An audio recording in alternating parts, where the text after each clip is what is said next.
മംഗളാചരണത്തിൻ്റെ അർത്ഥമാണ് ഇന്നിവിടെ വ്യാഖ്യാനിക്കാൻ പോകുന്നത്. ശുക്ലാംബരധരം വിഷ്ണും ശശിവർണം ചതുർഭുജം പ്രസന്നവദനം ധ്യായേത് സർവവിഘ്നോപശാന്തയേ.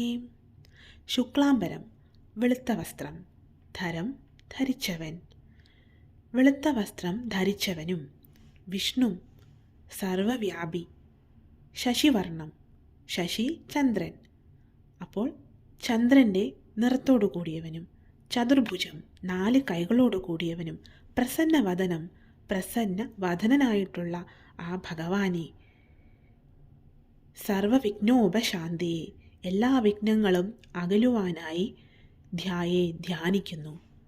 അതായത് വെളുത്ത വസ്ത്രം ധരിച്ചവനും സർവവ്യാപിയുമായിട്ടുള്ള ആ ചന്ദ്രൻ്റെ നിറത്തോടു കൂടിയ 4 കൈകളുള്ള പ്രസന്ന വദനത്തോടു കൂടിയ ആ ഭഗവാനെ എല്ലാ വിഘ്നങ്ങളും അകലുവാനായിട്ട് ധ്യാനിക്കുന്നു.